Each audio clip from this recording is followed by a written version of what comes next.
Graça e paz a todos os amados irmãos e irmãs, da parte de nosso Senhor e Salvador Jesus Cristo. Aqueles que não me conhecem, sou José Galvão, servo do Senhor Jesus, servindo a cada um de vocês.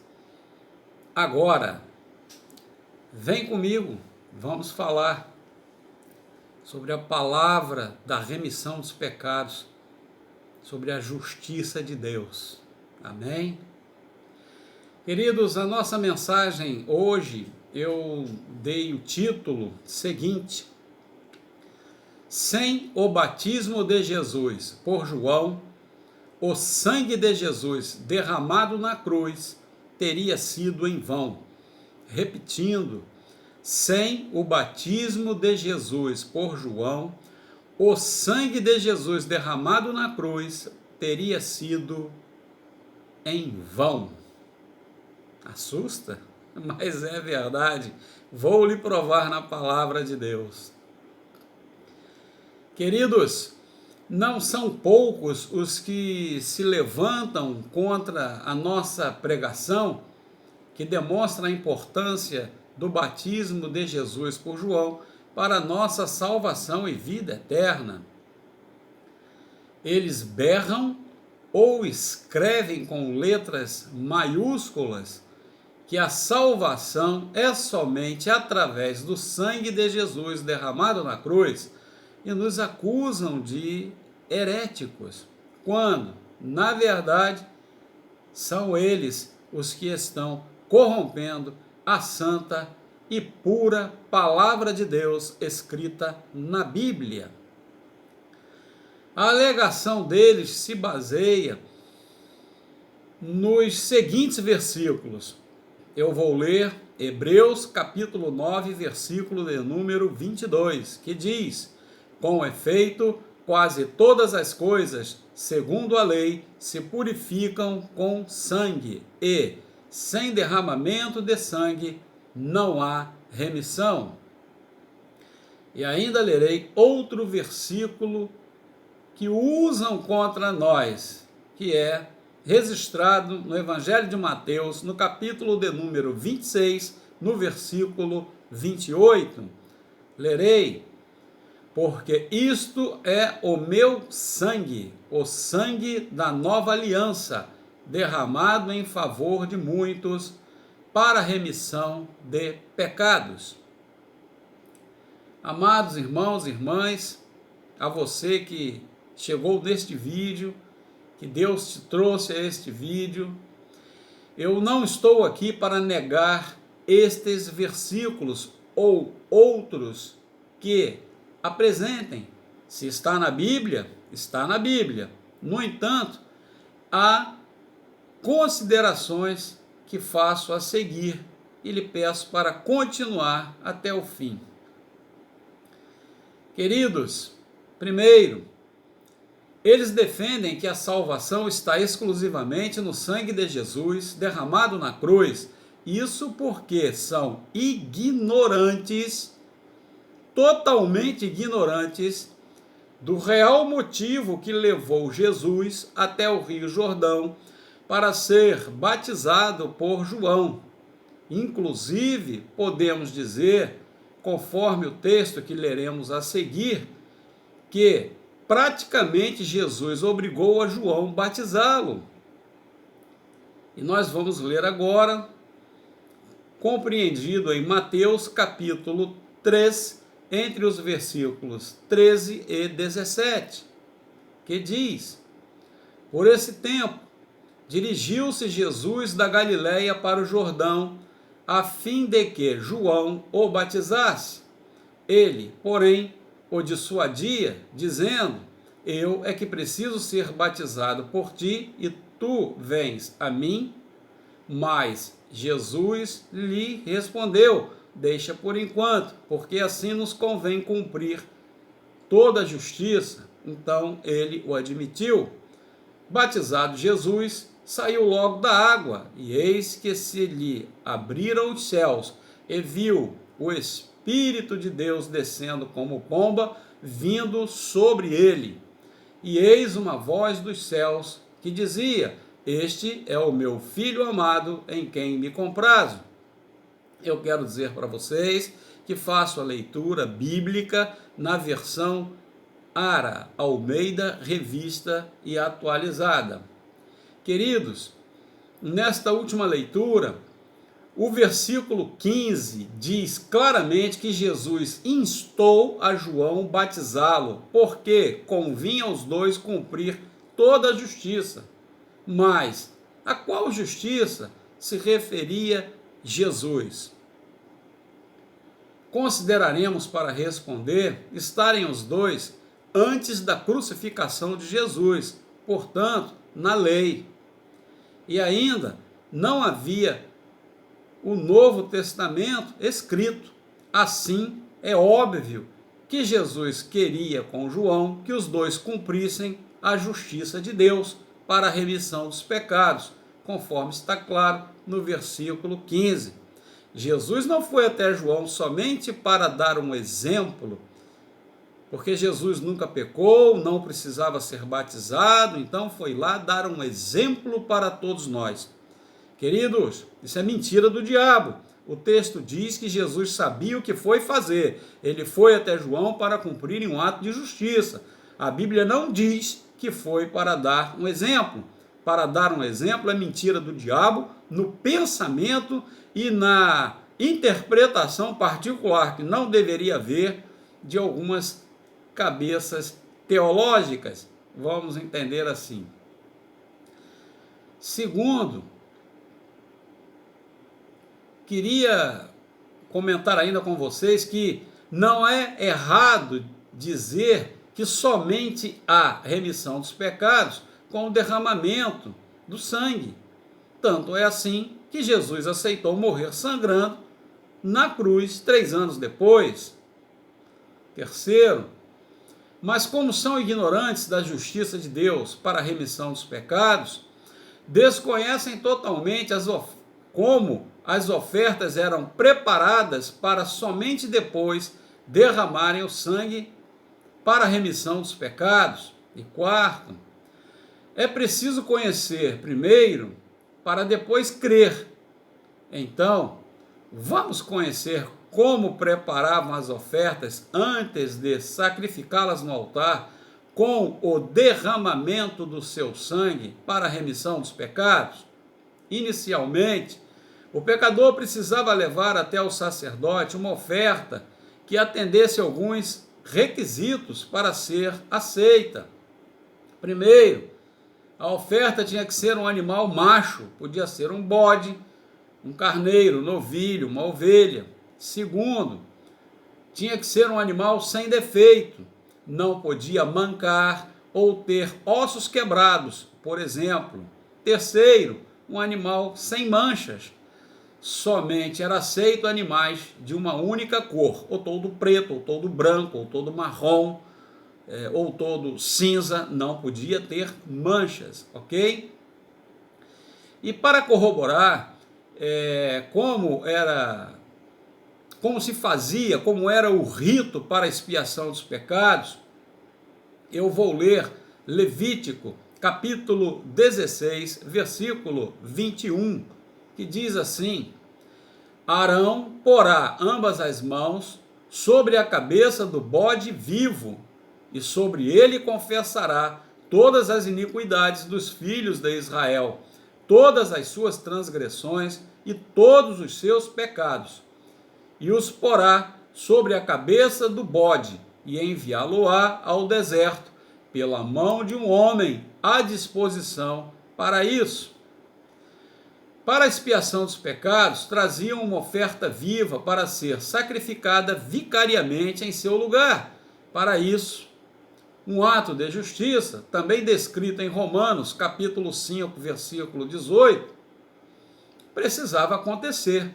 Neste ato de justiça, o pecador confessava os seus pecados com a imposição de mãos sobre a cabeça da oferta, a qual aceitava os seus pecados e, após ser assim preparada, morria sangrando nas 4 pontas do altar, tudo diante do sacerdote e conforme as Escrituras determinavam. Quinto, é isso que ignoram, que desconhecem por seguirem a fé em Jesus de acordo com seus próprios pensamentos ou pensamentos de outros que os antecederam e ensinaram errado.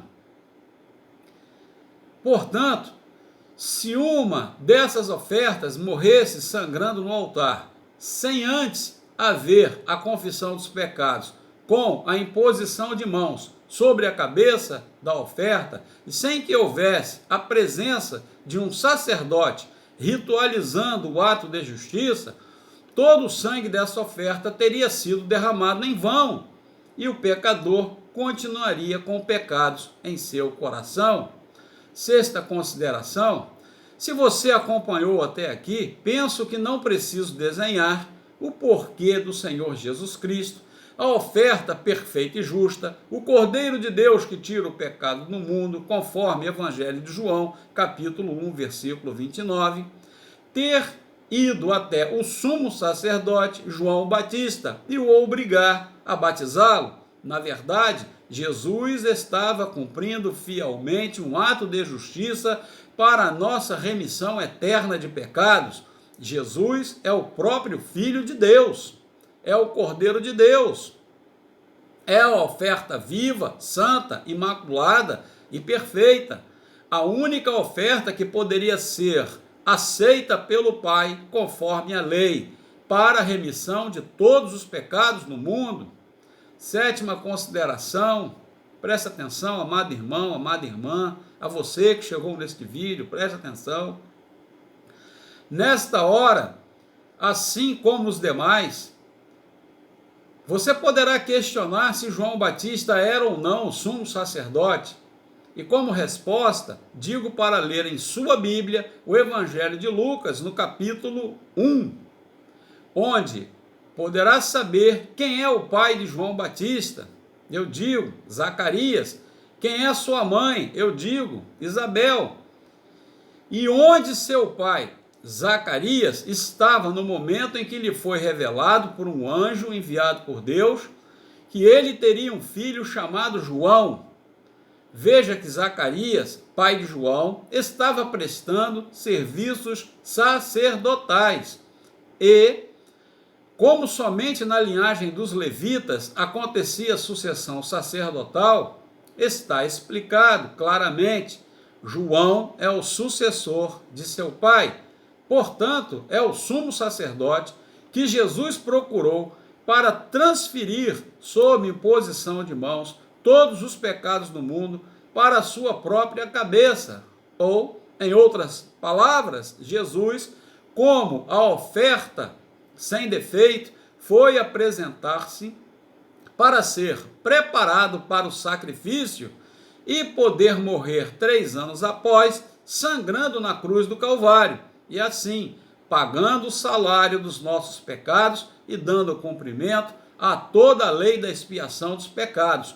Tudo conforme as Escrituras. Confere aí, 1 Coríntios, capítulo 15, versículos 3 e 4. Tudo conforme as Escrituras.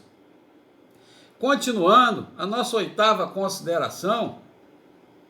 Agora penso que você já entendeu que, se antes Jesus não fosse preparado com o seu batismo para receber os pecados do mundo e os lavar nas águas do Rio Jordão,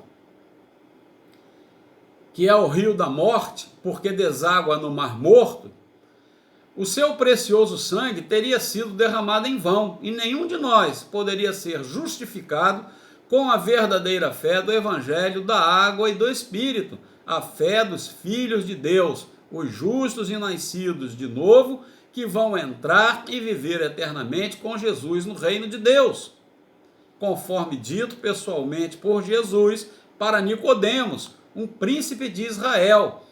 Isso está registrado no Evangelho de João, no capítulo 3, no versículo 5. Confere aí, eu lerei para você.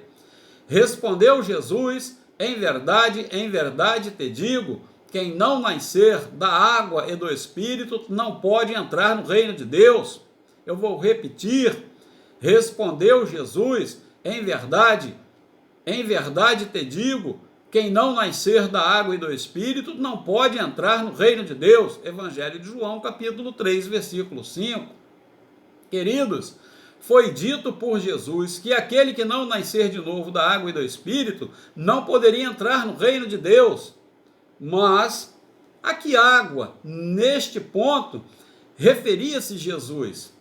Alguns poderão dizer que água refere-se à palavra ou ao Espírito Santo,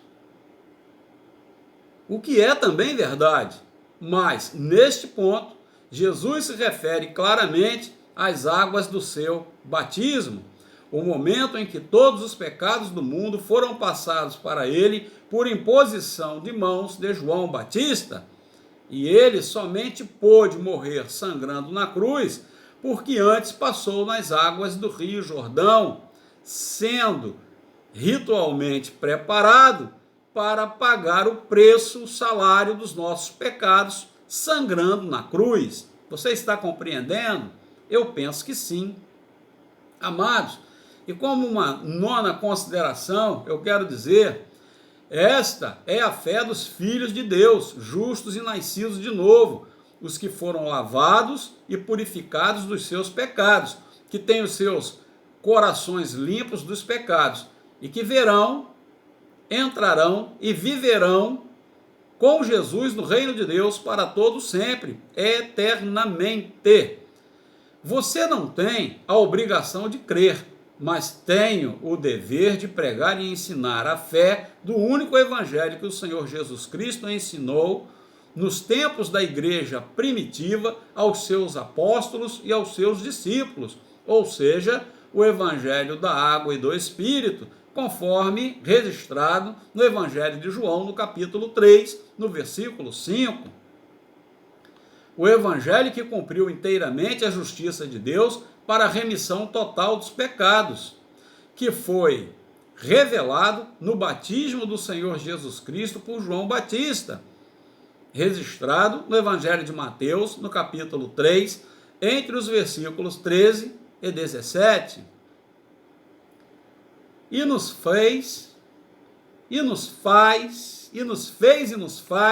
os mais felizes deste mundo por crer em Jesus, com a fé perfeita e gozarmos da convicção de salvação e vida eterna.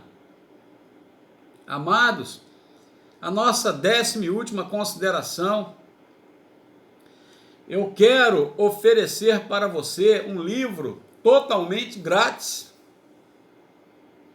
Adianto que este livro me fez entender a palavra de Deus de uma vez por todas, e que o mesmo poderá acontecer para você também. Você poderá buscar este livro em nossos sites, bem como outros 67 livros do mesmo autor, além deste. O autor é o reverendo Paul Sejong, da Coreia do Sul.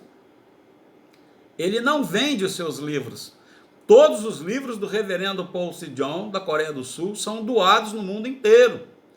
Sua obra totaliza, até agora, 68 livros com tradução em 96 idiomas. É tudo grátis. Confere no site que deixarei, tanto verbalizado como na descrição. Você verdadeiramente nasceu de novo da água e do Espírito, é o título do livro. Em nossos sites, procure pelo livro número 1. É o livro número 1, o primeiro que você deveria ler com muito interesse, pois tem a ver com ter o seu coração limpo, lavado e purificado dos pecados. Jesus recebeu os nossos pecados em seu batismo, os lavou quando João Batista o imergiu e depois caminhou até a cruz para morrer sangrando e com o seu sangue nos purificar totalmente. Nós estávamos lavados nas águas do seu batismo e agora purificados com o sangue vertido na cruz do Calvário, o sangue de Jesus, o precioso sangue. Nós, os nascidos de novo, não temos nenhum problema em crer no sangue de Jesus derramado na cruz, nós cremos, mas nós cremos também na preparação de Jesus para poder, como uma oferta santa, perfeita e imaculada, morrer na cruz. Se Jesus não fosse preparado, tão qual a exigência da lei exigia a preparação das ofertas, Jesus não poderia morrer sangrando na cruz. Do contrário, se antes ele não leva os nossos pecados e simplesmente morre sangrando na cruz, o sangue precioso de Jesus teria sido derramado em vão. Ele cumpriu toda a justiça de Deus, conforme fala para João em um ato de justiça, que convinha aos dois cumprir toda a justiça. Ele assim o fez. Como agora você quer separar o sangue de Jesus da água do seu batismo, se o próprio Deus não separou? Se você ler 1 de João, capítulo 5, versículo 6, vai encontrar escrito que Jesus é aquele que veio por água e por sangue, não só por água, mas por água e por sangue. Ele veio nos salvar, ele veio a esta terra cumprir o seu ministério para a nossa salvação, pela água do seu batismo e pelo sangue. Confere em 1 de João, capítulo 5, versículo 6. Amém, amados? Se Jesus cumpriu inteiramente a justiça de Deus, por que você quer crer apenas no sangue da cruz, a metade do evangelho? E por que você despreza a água do batismo de Jesus, onde ele recebeu os meus e os seus pecados? Eu digo, porque você tem preguiça de ler a Bíblia e você prefere acreditar nisto que estão pregando para você. Querido, se você deixa outro ler a Bíblia e a interpretar, se este não for um verdadeiro servo de Deus, um homem de Deus, sabe o que vai acontecer? Ele vai entender de acordo com seus próprios pensamentos e vai dizer para você que não vai conferir em sua própria Bíblia e vai crer e acreditar errado. No final, não vai entrar no reino dos céus, porque o Espírito Santo só pode habitar no coração dos nascidos de novo. E os nascidos de novo precisam antes, para ser um nascido de novo, ser lavados e remidos dos seus pecados. Onde? Na água do batismo de Jesus e no sangue de Jesus derramado na cruz. Não podemos separar o batismo de Jesus de sua morte na cruz, se quisermos ser verdadeiramente salvos, ok? Olha aqui o livro, é grátis. Os sites, eu vou dar 2 sites para você. Em língua portuguesa, www.nlmbrasil.com, e nas demais outras 95 línguas, de um total de 96, você poderá acessar www.bjnewlife.org. Um grande abraço deste servo do Senhor Jesus Cristo, que ama você mesmo sem nunca ter visto. Mas eu amo você, é o Espírito Santo que nos dá a comunhão. Meu desejo é que você, principalmente os que chegaram agora aqui, caíram de paraquedas nessa pregação, sejam abençoados e recebam a total remissão dos pecados da parte do Senhor Jesus Cristo com a fé perfeita do Evangelho da Água e do Espírito. Amém.